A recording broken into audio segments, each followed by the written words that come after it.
আসসালামু আলাইকুম। আজকের ভিডিওতে দেখব আমরা নাম্বার চ্যাপ্টার থেকে খাদ্য অধিদপ্তরে কি কি প্রশ্ন আসছিল তার সমাধান। চলুন শুরু করা যাক। ১ নম্বর প্রশ্ন, what is the plural of stimulus? স্টিমিউলাসের প্লুরাল ফর্ম কি হবে?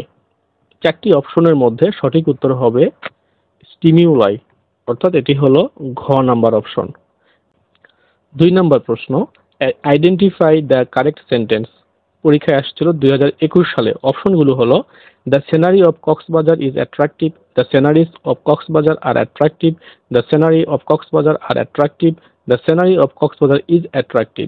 সঠিক উত্তর হলো ক, the scenery of Cox's Bazar is attractive. ৩ নম্বর প্রশ্ন, শূন্যস্থানটি অর্থবোধক শব্দ ব্যবহার করে পূরণ করুন। He did not give me dash. পরীক্ষায় আসছিল ২০১২ সালের উপখাদ্য পরিদর্শক পদে।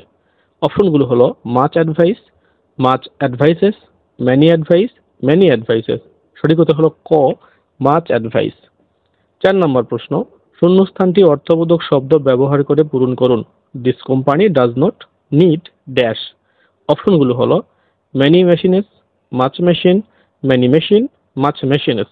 সঠিক উত্তর হলো ক, ম্যানি মেশিনেস। ৫ নম্বর প্রশ্ন, which of the following is the plural form of tooth? পরীক্ষায় আসছিল ২০১২ সালে বিভিন্ন পদে। অপশনগুলো হলো টিথস, টুথ, টিথ, টুথস। সঠিক উত্তর হলো গ, টিথ। ৬ নম্বর প্রশ্ন, I would like dash information. ২০১১ সালের উপখাদ্য পরিদর্শক পদে এবং খাদ্য পরিদর্শক পদে আসছিল। অপশনগুলো হলো এ, অ্যান, সাম, এ পিস। সঠিক উত্তর হলো সাম। তারপরে প্র্যাকটিস করব আমরা what is the plural form of ship. শিপের প্লুরাল ফর্ম শিপ।